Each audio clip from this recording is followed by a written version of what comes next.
Well, good morning. So good to see you today. Jim Sunderwirth here from my swing here right at my home.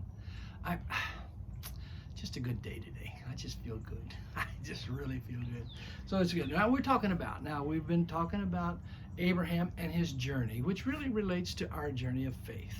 And we too, when we accept Christ, we step out on this journey that says we really don't know where we're going, but we're trusting God to take us to where He would have us to be and to go. And He sees us as a finished product. Sometimes He sees us not where we are at this point, but where He's going to take us.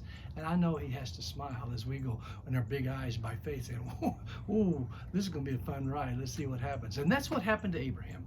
Here we are. We've been talking about Abraham all through his life, his journey from Haran and into. We talked about Egypt. We talked about how God worked with him and gave him promises and stuff. And now we're at the place where, God had blessed him. He said, those that, I'm going to bless you.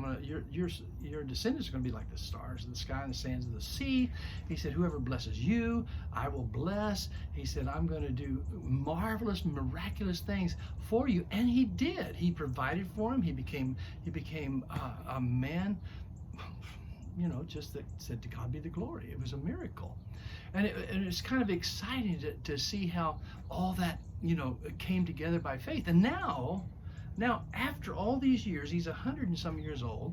In fact, it says in the next chapter, I think it's chapter 23, that Sarah had passed away when she was 127 years old. So she had Isaac at 90, and she's 127. So they think that here, after 20 some years, or 30 some years, basically, that Isaac, now he'd been a part of the family for many, many years. And now listen to what God asked Abraham. He said, Abraham, and we talked about it yesterday, he said, take your son, thine only son. Now remember, he had two sons. There was two sons, but one was the will of man, and this one was the will of God. Isaac, we named him after, whom thou lovest. Now, this is the first time, now realize, this is the first time in 2,000 years, from beginning of Genesis, the first chapter, to 22, that the word love is used. This is it, the first time. Whom you love.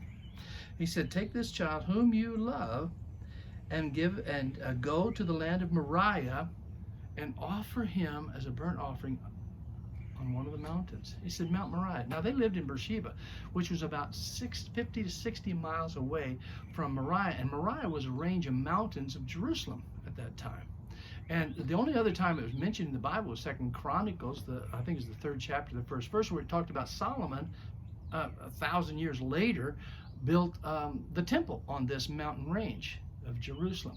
And it's mentioned here, Mount Moriah, and the word means this is God's display, a place of God's display.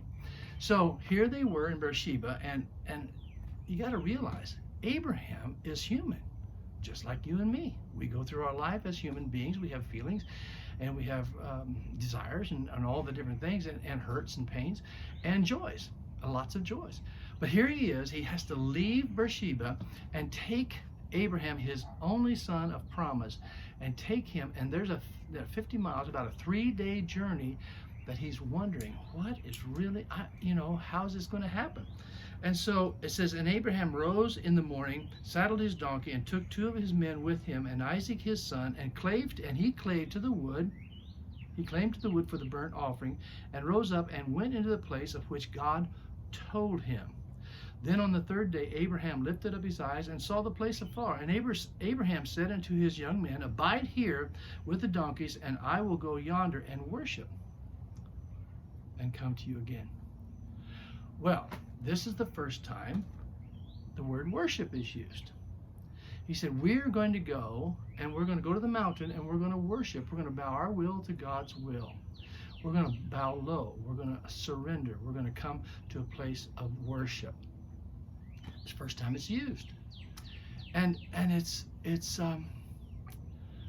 amazing to think that worship is surrender.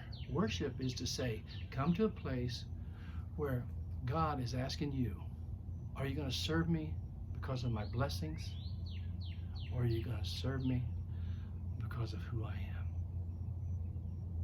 That's what we're talking about today. God asked Abraham, are you willing to give up the promise for the possession of just me? That's a question today. Am I willing to say, Lord, if whether I get the gifts or whether you all the blessings, or do I just serve you because I love you?